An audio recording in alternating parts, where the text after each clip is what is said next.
นี่เฮากลับไปบวชภิกษุสงฆ์ใหม่อีก2ถ้าผู้ว่าอยากร่วมเป็นเจ้าภาพมากอะให้โอนเข้าบัญชีของวราพรหน้าแก้วอีแต้วประสาทแอดมินว่าบัญชีเฮามันถูกระงับมันดังแล้วมันก็เป็นสั่นผู้ใดอยากรวมมากก็รวมในบัญชีของวราพรนาแก้วธนาคารกรุงเทพเอาเด้อจังนำไประงับของมันอีกบัด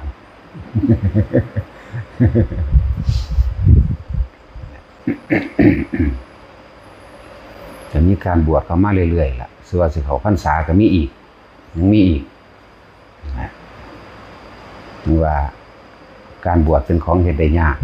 ในระดับหนึ่งแล้วการปฏิบัติตามคำสอนยากยิ่งกว่าการบวชอีกแต่ว่าการที่สืบศาสนาจริงๆแล้วคือการบวชนั่นแหละถ้าบ่มีภิกษุนักบวชนั่นน่ะมันก็บ่มีหยังล่ะเป็นทั่วๆไปบ่เป็นเอกลักษณ์พิเศษเป็นทั่วไปคือว่าศาสนาคริสต์ศาสนาอื่นๆจังซี่นะก็คือคนทั่วไปนี่แหมบ่มีเอกลักษณ์พิเศษว่าเป็นผู้ออกจากกามจักเม็ดเด้แต่ว่าหมู่นักบวชในพุทธศาสนานี่เป็นเอกลักษณ์ว่าเป็นผู้ออกจากกามโกนหัวห่มผ้าอยู่บ่ได้คลุกคลีในหมู่คนทั้งหลายนั่นแหละการที่สิสืบทอดศาสนาโดยอัตลักษณะของบุคคลผู้สืบทอดศาสนาคือการแต่งตัวเป็นนักบวชเป็นนักบวชการที่ทรงมรรคผลนิพพานคือการปฏิบัติตามคำสอนพุทธเจ้าทุกอย่างมันต้องอาศัยกันที่ว่าเรื่องพุทธเจ้าสรรเสริญกับสรรเสริญนักบวชแล้วก็สรรเสริญคุณวิเศษของนักบวชอย่างเช่นว่าผู้เลิศแต่ละทางเอตทัคคะแปลว่าผู้เลิศผู้คล่องแคล่วผู้ชำนาญในทางนั้นทั้งนั้นผู้มีวสีชำนาญในการเข้าฌานออกฌานชำนาญในการเจริญพรหมวิหารจังซี่ชำนาญในเรื่องฤทธิ์ชำนาญในเรื่องปัญญาชำนาญในเรื่องอธิบายขยายความย่อบทความยาวๆโดยการแสดงธรรมของพระพุทธเจ้าให้สั้นลงหรือ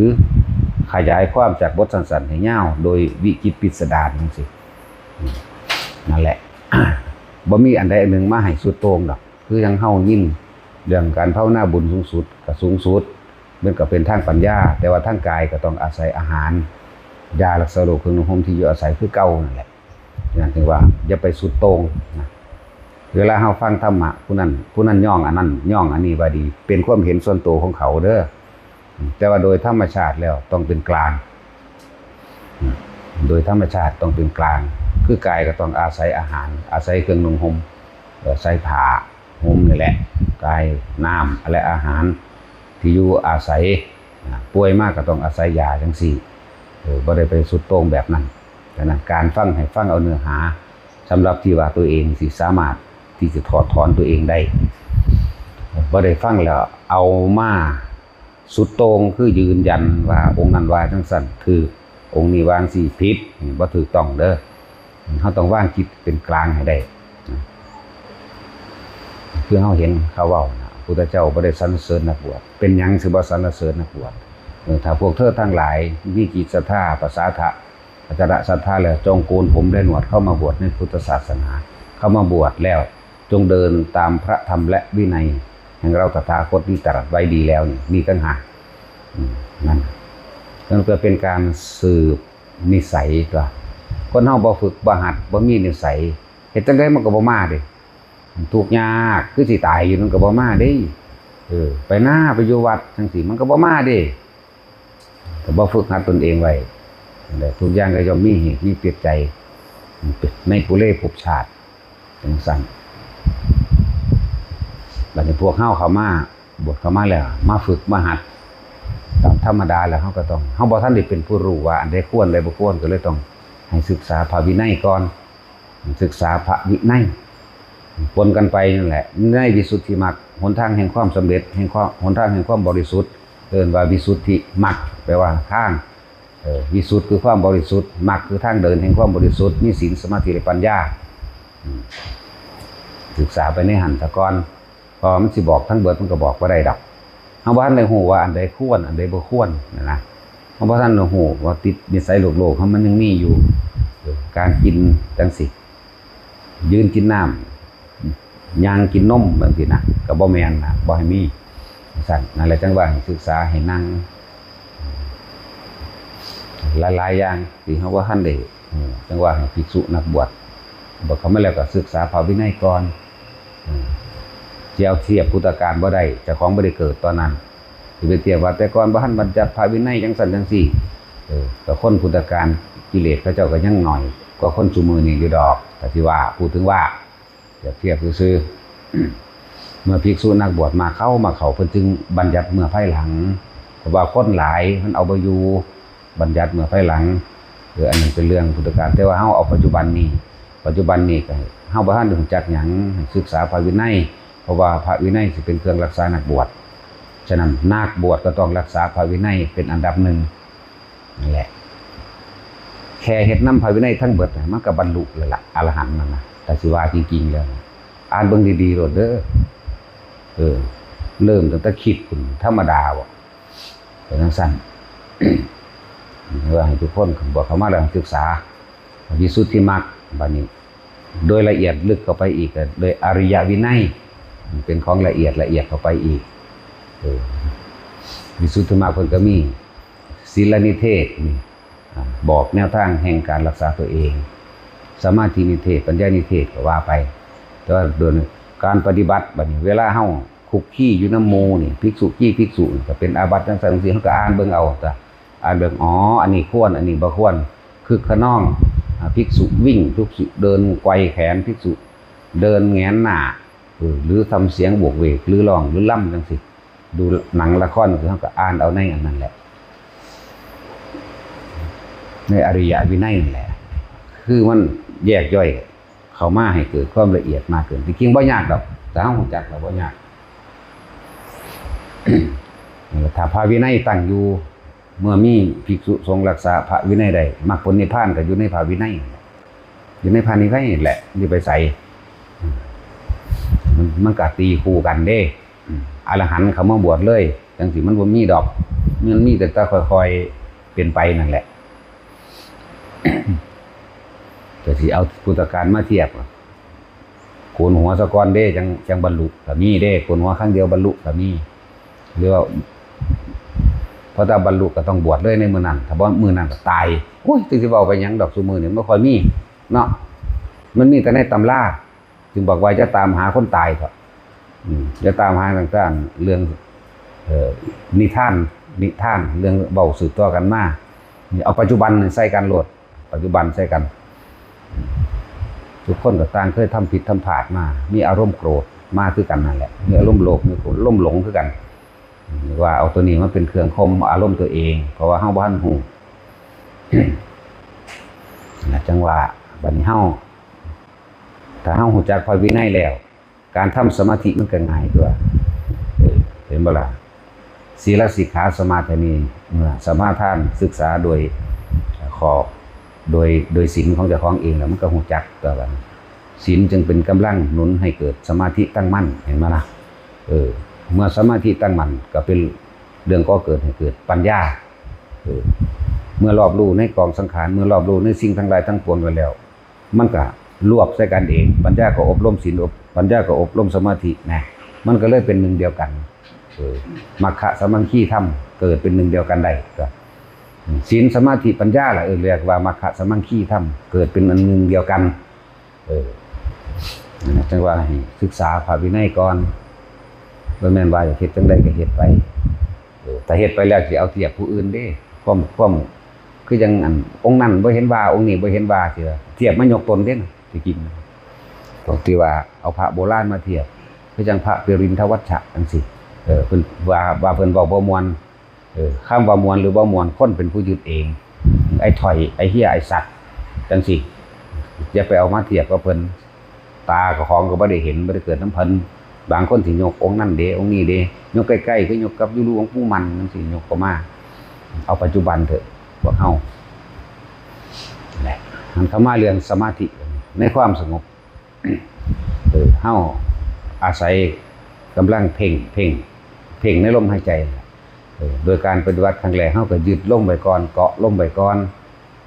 เพ่งลมหายใจอาศัยบาลีว่าอานาปานสติ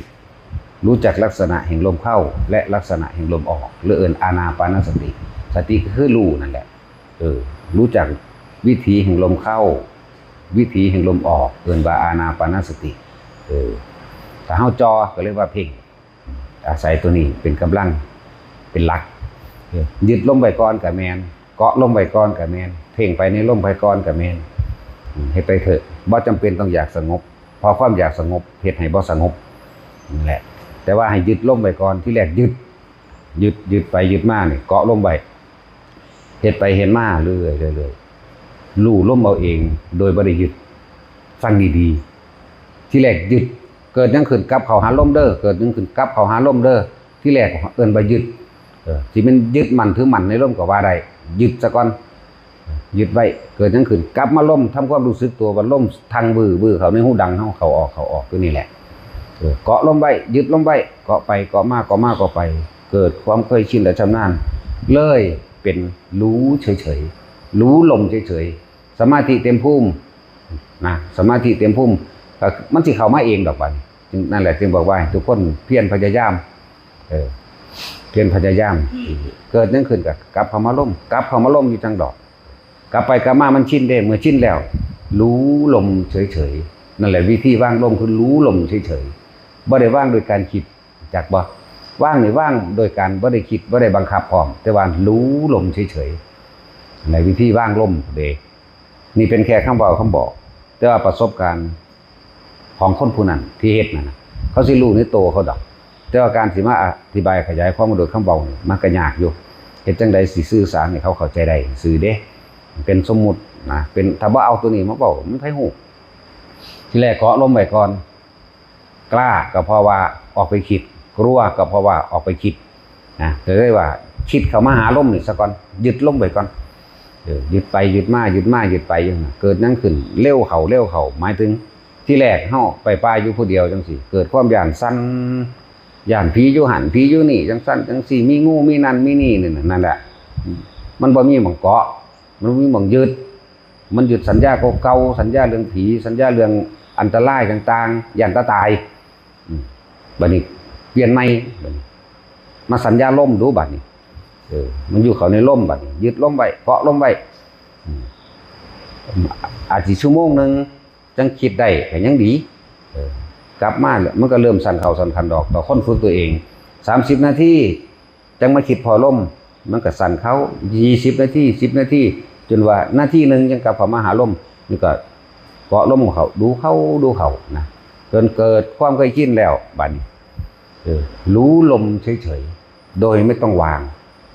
เป็นคำเว้าบัดนี้มันรู้จักว่ามันชินมันชำนาญเกิดยังขึ้นปั๊บแล่นเข้าลมโลดเป็นเองได้บัดนี้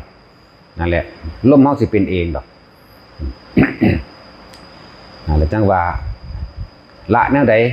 ปัญญามันปนไปในหันดอกเด้อละแบบใดรู้แนวใดมันนั่งปนกันไปในหันแหละพอการรู้ลมนี่เป็นสมถะ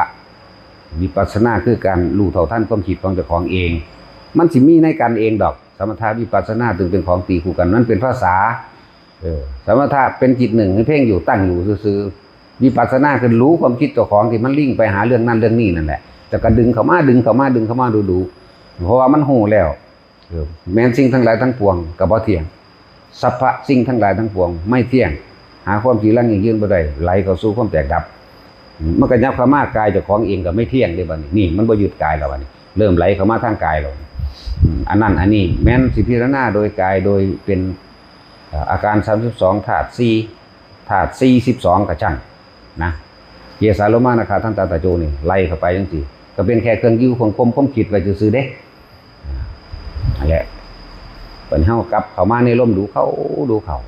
บัดนี้รู้ลมเฉยๆโดยไม่ต้องวางเป็นเองนี่ก็คือเกิดจากการฝึกของเฮานั่นแหละทำให้มากทำให้บ่อยทำให้ชินเป็นดุจดังยานน่ะเรียกว่ารู้เป็นดุจดังยานกับรู้ของมันละกับรู้ ก็คือสิ่งเดียวกันจังซั่นแล้วจึงเพิ่นว่าสตินี่สำคัญที่สุดในการปฏิบัติทั้งหมดสติคือนึกถึงนึกหยังนึกถึงลมตะกี้เฮาสติเลื่อนลอยนึกถึงผีนึกถึงงูนึกถึงฝนนึกถึงลมฟ้าอากาศฟ้าผ่านนึกอันตรายมีแต่ย่านกับย่านบ่ฮู้จักความนึกว่าซั่นว่าสัมมาสตินึกถึงลมนี่ล่ะบัดนึกเข้ามาเลื่อยเข้ามันก็ว่างเองของมันดอกนี่แหละสิเข้าใจดอกในคำเว้าที่เพิ่นแสดงมาหลายๆเมื่อไหร่ที่เธอมีอยู่เธอย่อมมีกับสิ่งนั้นเธอย่อมไปเกิดกับสิ่งนั้นเมื่อไหร่ที่เธอไม่มีนะ เมื่อไหร่ที่เธอไม่มีเธอย่อมไม่มีแม้ในโลกนี้และโลกใดๆทั้งปวงนั่นแหละเฮาสิเข้าใจเองดอกในคำนี้เพราะเฮาอยู่กับลมแล้วก็รู้ลมเฉยๆโดยบ่เข้าไปคิดกับสิ่งที่เข้ามากระทบกระทั่งพ้นจากโลกธรรม8สุขก็บ่มี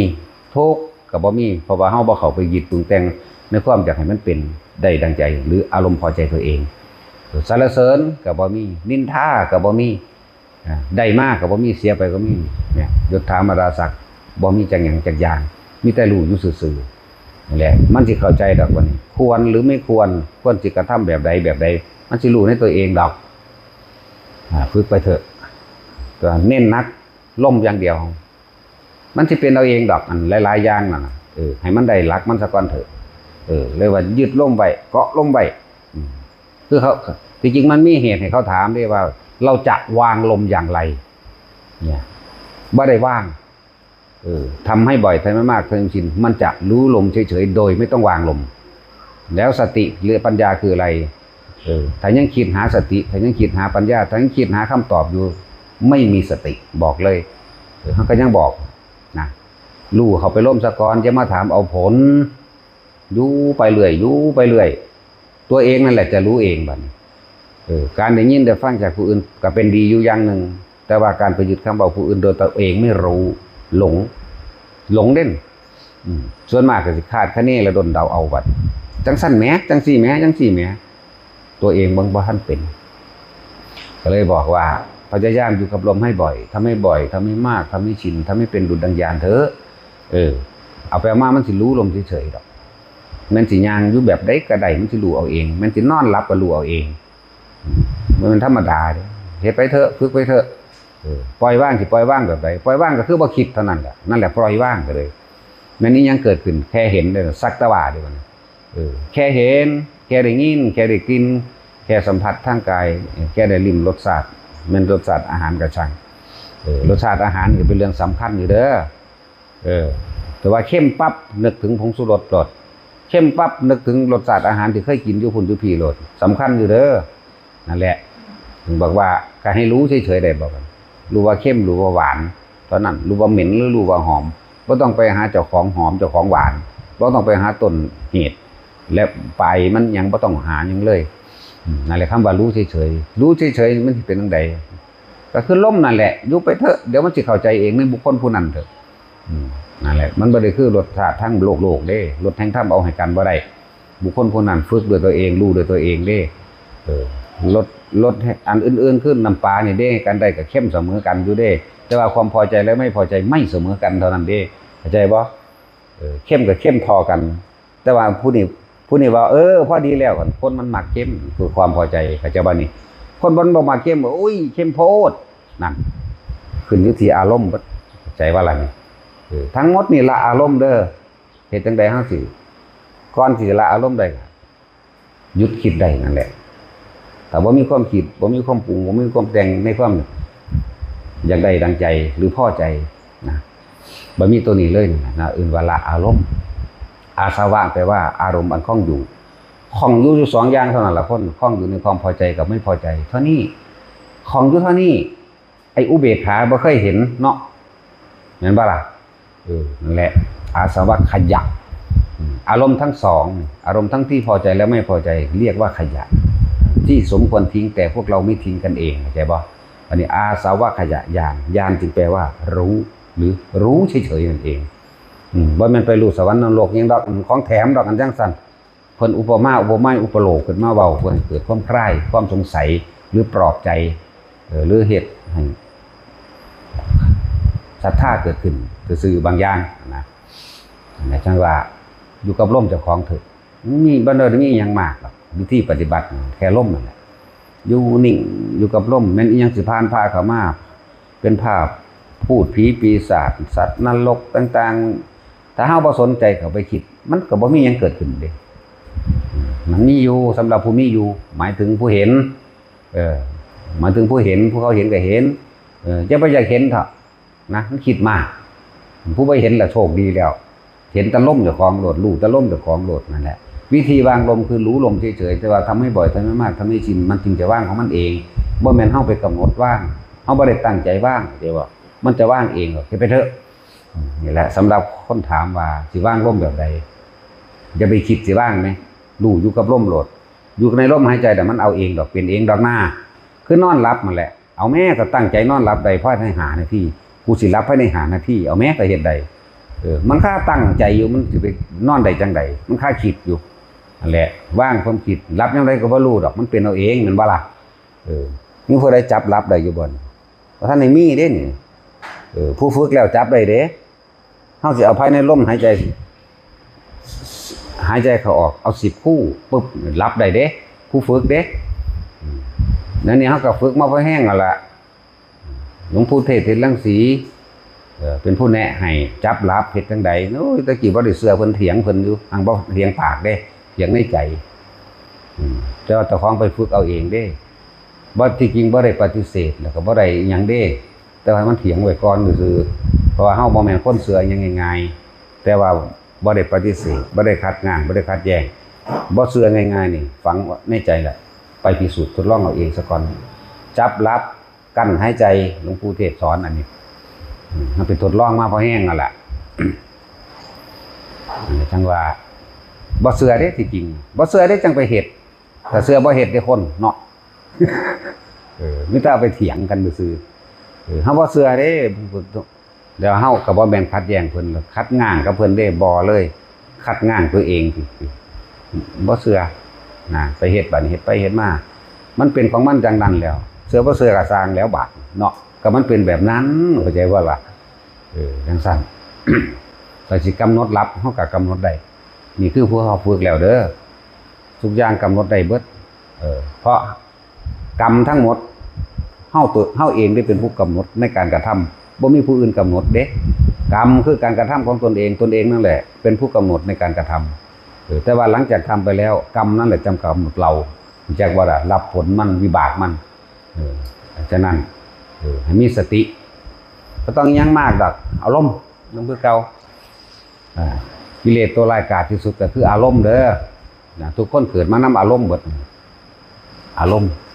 เวลาเฮาบ่พอใจกับคนอื่นเฮาเป็นหยังคือไปด่าเขาเฮาเป็นหยังคือไปว่าเขาจังสั่นจังซี่แม่นบ่ล่ะไปโทษต่อผู้อื่นได้เวลาแต่ของบ่พอใจความไม่พอใจอันเกิดจากผู้อื่นทำให้ที่ไหนได้ลืมตัวลึกเข้ามาเป็นความยึดมั่นถือมั่นในความพอใจของตนตั้งหากเด้เข้าใจว่าล่ะคนเฮาทุกข์เพราะว่าปรารถนาสุขเด้อเพราะว่าปรารถนาความสุขเด้มันจังทุกข์มันจังหาอันนี้คือกันความปรารถนาความพอใจนั่นแหละจึงเกิดความไม่พอใจเข้าใจว่าแท็กซี่นั่นแหละจังสั้นแหละวิธีแก้วิธีละวิธียังกระจังเนี่ยเป็นคำเบาซื่อนี่ลมหายใจอย่างเดียวนะลมหายใจอย่างเดียวเด้อละพอ